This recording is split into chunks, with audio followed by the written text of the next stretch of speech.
बिस्मिल्लाहिर्रहमानिर्रहीम। Dear students, अस्सलाम वालेकुम। मैं हूं इश्तियाक अहमद समीर और मैं आपको खुश आमदीद कहता हूं आज के हमारे लेक्चर में। आज हम 9th क्लास की केमिस्ट्री के चैप्टर नंबर 2 की एक्सरसाइज को इंशाल्लाह सॉल्व करेंगे। उसके MCQs और शॉर्ट क्वेश्चंस जो हमसे पूछे गए हैं उनको हम ब्रीफली डिस्कस करने की कोशिश करेंगे। तो पहले आते हैं हम MCQs की तरफ। पहला MCQ जो हमसे पूछा गया है वो है Which one of the following resulted in the discovery of proton? किसकी वजह से प्रोटॉन दरियाफ्त हुआ? Option number 1 cathode rays. Cathode rays की वजह से आपको पता है इलेक्ट्रॉन दरियाफ्त हुआ था। कैनाल रेस, इसकी वजह से प्रोटॉन दरियाफ्त हुआ था। X rays, alpha rays option नहीं है। तो कैनाल रेस की वजह से प्रोटॉन डिस्कवर हुआ था। Next, which one of the following is most penetrating? Electron, proton, neutron, alpha particles. Neutrons, हमने पढ़ा था न्यूट्रॉन्स की प्रॉपर्टीज में कि न्यूट्रॉन्स हाईली पेनिट्रेटिंग होते हैं, चीज़ों के अंदर धंस जाते हैं क्योंकि ये न्यूट्रल होते हैं, इन पे कोई चार्ज नहीं होता। Next, the concept of orbit was used by. Orbit का कॉन्सेप्ट किसने सबसे पहले यूज किया था डिटेल के साथ? बोहर। बोहर ने सबसे पहले प्रॉपरली ऑर्बिट या शेल का कॉन्सेप्ट जो है यूज किया था। Next, which one of the following shall consist of 3 सब शेल्स? किस शेल में 3 सब शेल होते हैं? हमने पढ़ा था किसी शेल के अंदर कितने सब शेल होते हैं ये उस शेल के नंबर पे डिपेंड करता है। पहले शेल में हमने कहा था एक ही सब शेल होता है। पहला शेल के होता है तो उसमें एक ही सब शेल होता है। दूसरे शेल में 2 सब शेल होते हैं और तीसरे शेल में 3 सब शेल होते हैं। पहले शेल में एक सब शेल होता है S, दूसरे में 2 होते हैं S और P, तीसरे में 3 होते हैं S, P और D। तो तीसरा शेल, तीसरे शेल को M शेल कहते हैं। तो आंसर होगा हमारे पास M shell. Fifth, which radio isotope is used for the diagnosis of tumour in the body? Iodine 131। ठीक है जी, आयोडीन 131 ट्यूमर की डायग्नोसिस में यूज होता है हमारी बॉडी में। कहीं ट्यूमर बना हो जैसे हमने यहां पर पढ़ा था थायराइड ग्लैंड की स्वेलिंग, तो iodine 131। 6, when uranium 235 breaks up it produces. जब यूरेनियम 235 ब्रेक होता है तो क्या बनता है? Options electrons, neutrons, protons, nothing. Neutrons बनते हैं। आपने पढ़ा था कि जब यूरेनियम ब्रेक होता है तो यूरेनियम की ब्रेकडाउन से बैरियम, क्रिप्टॉन और 3 न्यूट्रॉन बनते हैं। ये रेडियो आइसोटॉप्स के यूजेस में हमने लास्ट यूज पढ़ा था एप्लीकेशन इन पावर जनरेशन।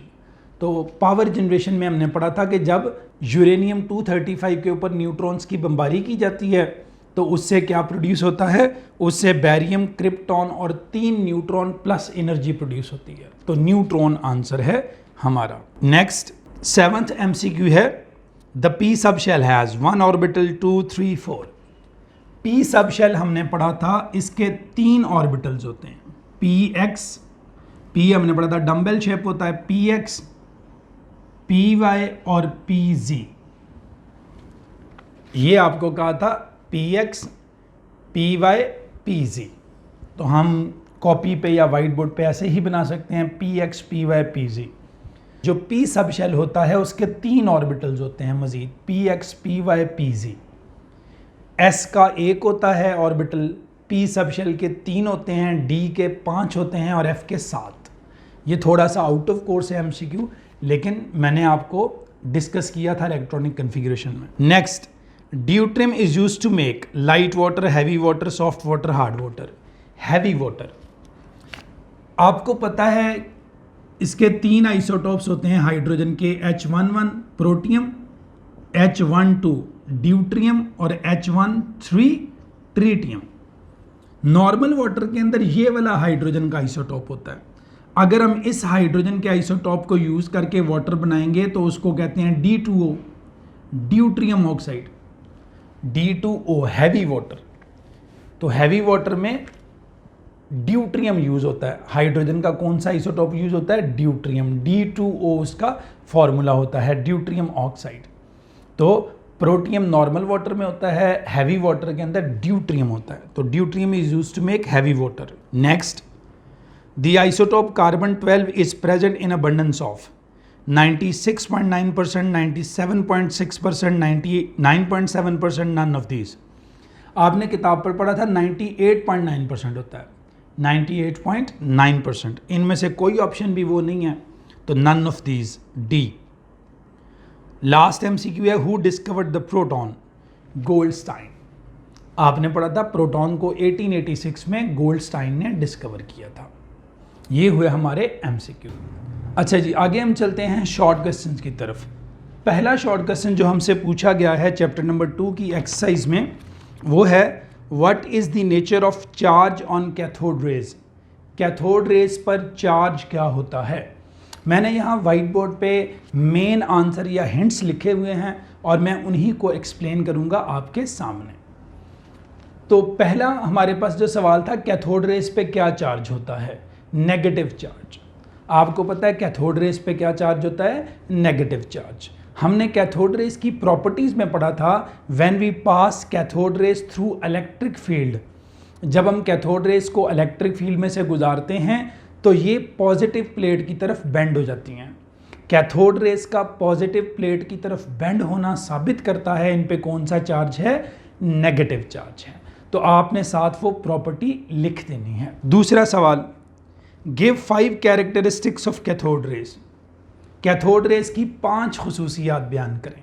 यहाँ मैं ब्रीफली एक्सप्लेन करने लगा हूँ 5 प्रॉपर्टीज़। डिटेल के लिए आप डिस्कवरी ऑफ इलेक्ट्रॉन वाला लेक्चर हमारा सुन सकते हैं। तो कैथोड रे की पहली प्रॉपर्टी है, they are negatively charged, they carry negative charge, इन पे नेगेटिव चार्ज होता है। दूसरी इनकी property, they travel in straight line opposite to cathode, ये कैथोड से ऑपोजिट यानी कि एनोड की तरफ ट्रेवल करती हैं परपेंडिकुलर, तो ये कैथोड से एनोड की जानिब ट्रेवल करती हैं परपेंडिकुलर 90 के एंगल पे। तीसरी प्रॉपर्टी इनकी आपने पढ़ी थी, they cast a sharp shadow of an opaque object placed in their path. अगर आप इनके रास्ते में कोई गैर शफाफ जिस्म रखें तो ये उनका साया बनाती हैं। इसके अलावा चौथी प्रॉपर्टी आपने पढ़ी थी, they increase the temperature of the body on which they fall, तो ये टेम्परेचर को इंक्रीज करती हैं जिस बॉडी के ऊपर ये मुसलसल गिरती रहें। और लास्ट प्रॉपर्टी है लाइट प्रोडक्शन, जब कैथोड रेज डिस्चार्ज ट्यूब की ऑपोजिट वॉल से जाकर टकराती हैं, दे प्रोड्यूस लाइट। तीसरे सवाल में ये एक आयन दिया गया है फास्फोरस का P-3, atomic number 15, mass number 31। सवाल पहला उसमें ये पूछा गया है कि बताएं इसमें कितने इलेक्ट्रॉन, प्रोटॉन और न्यूट्रॉन हैं। इसमें कितने इलेक्ट्रॉन, प्रोटॉन और न्यूट्रॉन हैं। अब इसका एटॉमिक नंबर है 15, तो नंबर ऑफ प्रोटॉन कितने होंगे? 15, because number of proton is the atomic number, तो 15 इसमें प्रोटॉन होंगे क्योंकि इसका एटॉमिक नंबर 15 है। इलेक्ट्रॉन कितने होंगे? 18। आपको याद होगा न्यूट्रल एटम में इलेक्ट्रॉन और प्रोटॉन बराबर होते हैं, लेकिन अगर नेगेटिव आयन हो तो इलेक्ट्रॉन जितना चार्ज हो उतने ज़्यादा होते हैं। अब देखें, प्रोटॉन इसमें 15 हैं और ये चार्ज -3 है। मैंने आपको कहा था जब चार्ज अगर -3 है इट मीन्स आपने 3 इलेक्ट्रॉन और ऐड करने हैं, तो 15 और 3 कितने हो जाएंगे? 18। तो इसमें 18 क्या होंगे? इलेक्ट्रॉन। न्यूट्रॉन कितने होंगे? 16। वो आपको पता है कैसे निकाले जाते हैं? Mass number minus atomic number, mass number minus atomic number 31 minus 15 16। दूसरा सवाल इसी के अंदर पूछा गया है, इस आयन का नाम क्या है? इस आयन का नाम है फॉस्फाइड आयन। तीसरा, इसकी इलेक्ट्रॉनिक कन्फिग्रेशन पूछी गई है कि इसकी इलेक्ट्रॉनिक कन्फिग्रेशन लिखें। ये पहले मैंने शेल में लिखी हुई है, इस तरफ न्यूक्लियस बनाएं, पॉजिटिव चार्ज उसमें, तो न्यूक्लियस में पॉजिटिव चार्ज बना लें। आप इधर प्रोटॉन न्यूट्रॉन की तादाद भी लिख सकते हैं, प्रोटॉन और न्यूट्रॉन 15-16, वो लिख लें बेशक। शेल 3 शेल इसमें होंगे, 1 2 3। चूंकि टोटल इसमें 18 इलेक्ट्रॉन हैं तो पहले शेल में कितने होंगे? 2, दूसरे में 8 और तीसरे में भी 8, तो 2 8 8 इसकी क्या होगी? इलेक्ट्रॉनिक कन्फिग्रेशन इन शेल्स। इलेक्ट्रॉनिक कन्फिग्रेशन इन सब शेल क्या होगी? आपको तरीका याद है, school school public school public, 1 2 3 और 2 3। इलेक्ट्रॉनिक कन्फिग्रेशन में डिटेल से आपको सारा समझाया था कैसे लिखते हैं। तो 2 इलेक्ट्रॉन एस में आ गए, इसमें भी 2 आ गए, पी में आपको पता 6 होते हैं, एस में फिर 2 आ गए और पी में 6। अब आप टोटल काउंट कर लीजिए, 2 4 6 10, 2 12 और 6 18। तो ये इसकी इलेक्ट्रॉनिक कन्फिग्रेशन होगी। अगर आपको इलेक्ट्रॉनिक कन्फिग्रेशन नहीं आती तो इसकी तफसील के लिए आप हमारा इलेक्ट्रॉनिक कन्फिग्रेशन का लेक्चर समाप्त कर सकते हैं और देख सकते हैं। इसी के अंदर डी पार्ट पूछा गया है कि इसकी जो इलेक्ट्रॉनिक कन्फिग्रेशन है ये उसके लिहाज से किस नोबल गैस से मिलता जुलता है, ये किस नोबल गैस की तरह का है। फॉस्फाइडाइन में आपको पता है 18 इलेक्ट्रॉन हैं, तो ये आर्गोन से मिलता है। आर्गोन का एटॉमिक नंबर भी 18 होता है। आर्गोन में 18 इलेक्ट्रॉन होते हैं, तो आर्गोन 1840, 18 उसमें एटॉमिक नंबर होता है और 40 उसका मास नंबर होता है। तो इसका एटॉमिक नंबर 18 है, तो इसमें 18 इलेक्ट्रॉन होते हैं क्योंकि ये न्यूट्रल है।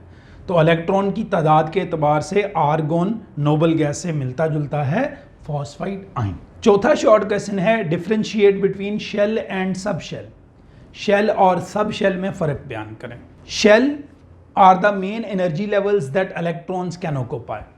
आपने चैप्टर में पढ़ा था shells are the main energy levels that electrons can occupy. Shell वो एनर्जी लेवल होते हैं जिनमें इलेक्ट्रॉन होते हैं, जिनमें इलेक्ट्रॉन होते हैं। आप ऐसे भी कह सकते हैं, these are the circular paths around the nucleus in which electrons revolve.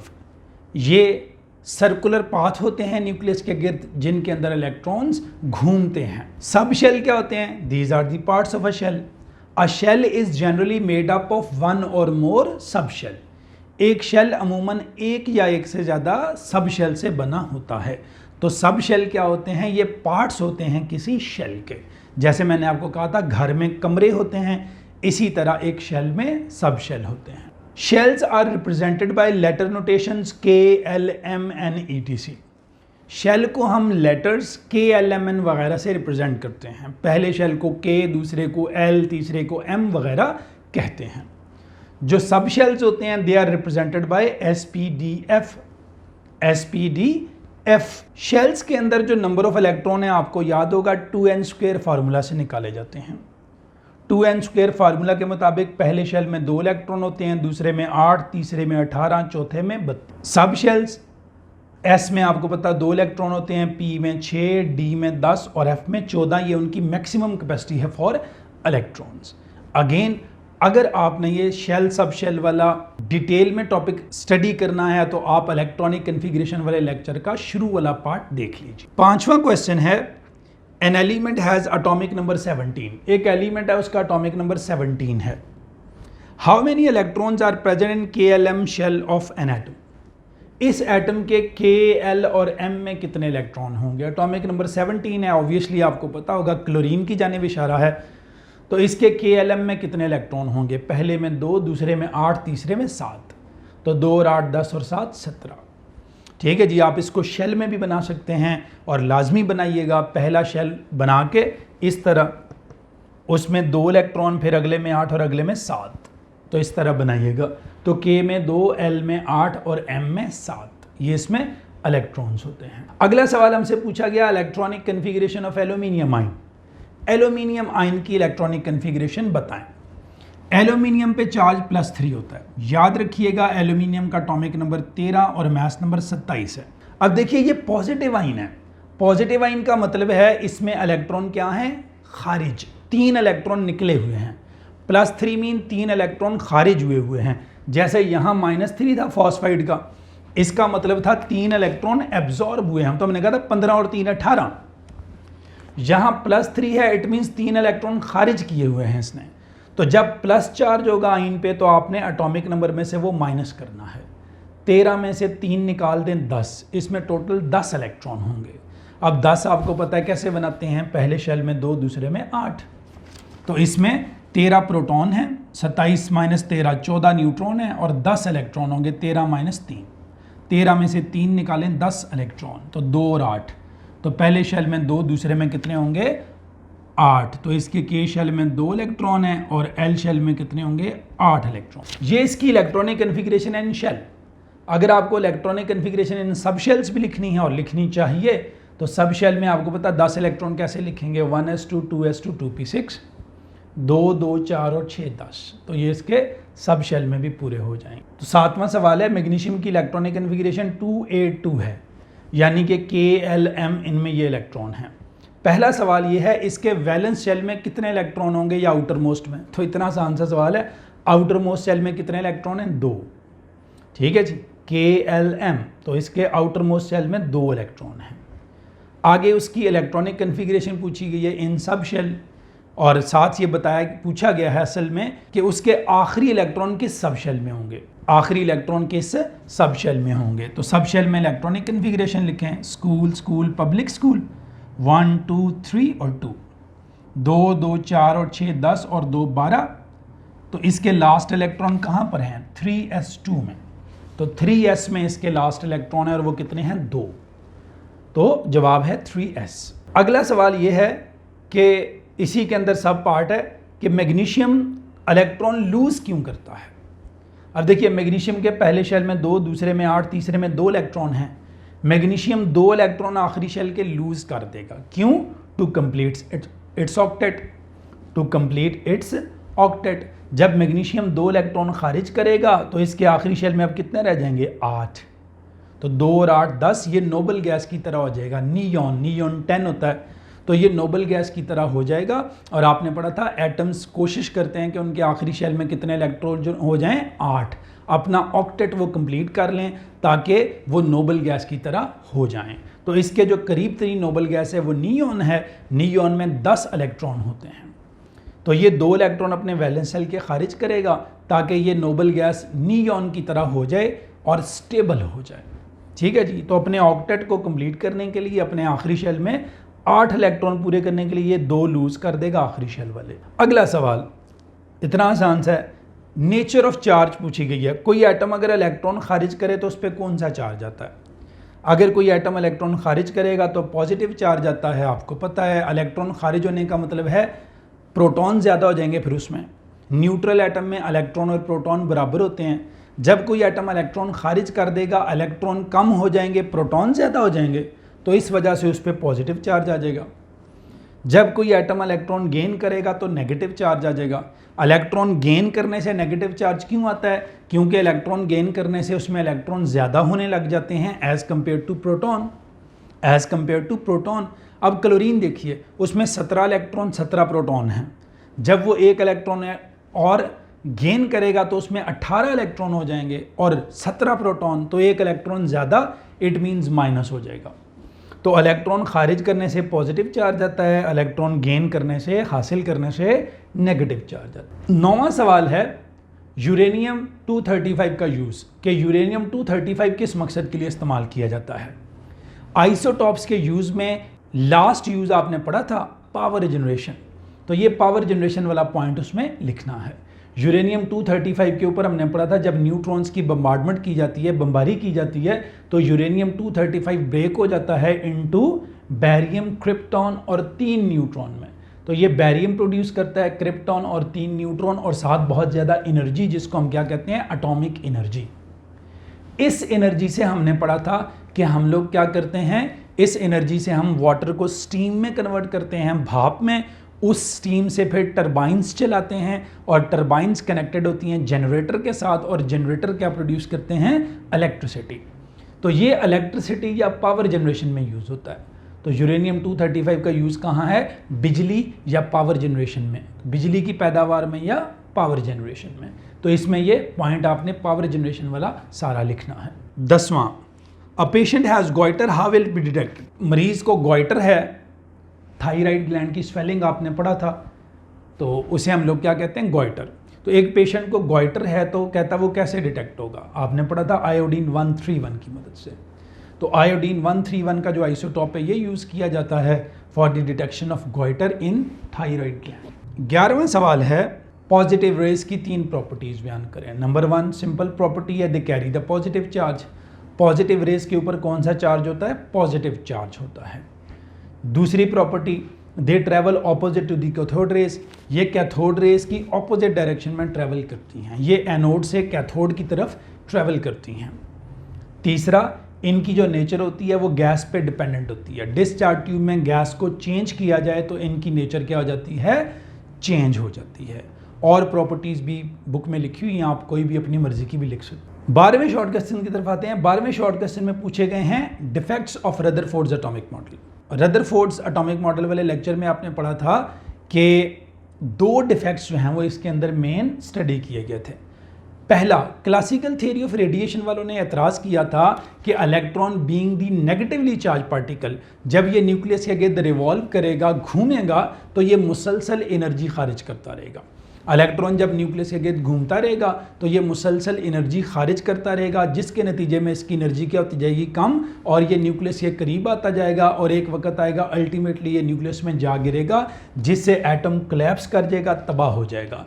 लेकिन ऐसा नहीं होता था, एटम स्टेबल था। रदरफोर्ड इस बात का जवाब नहीं दे पाया था, स्टेबिलिटी ऑफ एटम को एक्सप्लेन नहीं कर पाया था। दूसरा, कॉन्टिन्यूस स्पेक्ट्रम लाइन स्पेक्ट्रम वाला। दूसरा एतराज़ ये किया गया था कि इलेक्ट्रॉन जब कॉन्टिन्यूसली रिवॉल्व करता है around the nucleus in shell, तो वो क्या करेगा, एनर्जी रिलीज करेगा। जब वो कॉन्टिन्यूसली एनर्जी रिलीज करेगा, मुसलसल एनर्जी खारिज करेगा, तो उस एनर्जी के स्पेक्ट्रम को, लाइट के स्पेक्ट्रम को कंटिन्यूस होना चाहिए। कंटिन्यूस स्पेक्ट्रम आपको बताया था, ऐसा स्पेक्ट्रम जिसके अंदर डिफरेंट कलर्स जो होते हैं वो आपस में मर्ज्ड होते हैं स्पेक्ट्रम के, और उनके दरमियान कोई डार्क स्पेस या बाउंड्री नहीं होती। तो उन्होंने कहा था कि एटम का स्पेक्ट्रम कॉन्टिन्यूस होना चाहिए, लेकिन इन रियलिटी एटम का स्पेक्ट्रम क्या था, line spectrum. Line spectrum, colours of the spectrum के दरमियान क्या थी, डार्क बाउंड्री थी, स्पेस थी, और वो कलर्स आपस में मर्ज या मिले हुए नहीं थे। तो ये एतराज़ भी किया गया था कि एटम का स्पेक्ट्रम तो कॉन्टिन्यूस होना चाहिए, लेकिन वो लाइन है, ऐसा क्यों? Again Rutherford was unable to answer that question. 13वां सवाल है, एक इलेक्ट्रॉन जब तक अपने शेल में रहता है वो एनर्जी खारिज या जज़ब नहीं करता, तो फिर कब करता है? When does an electron emit और एब्जॉर्ब एनर्जी देन? तो इलेक्ट्रॉन एनर्जी इमिट या एब्जॉर्ब कब करता है, खारिज या जज़ब कब करता है? बोहर्स एटॉमिक मॉडल में आपने ये पॉइंट पढ़ा था। बोहर एटॉमिक मॉडल कहता था कि इलेक्ट्रॉन जब तक अपने शेल के अंदर रिवॉल्व करता है वो एनर्जी खारिज या जज़ब नहीं करता, लेकिन जब कोई इलेक्ट्रॉन अपना शेल चेंज करता है तो फिर वो एनर्जी खारिज या जज़ब करता है।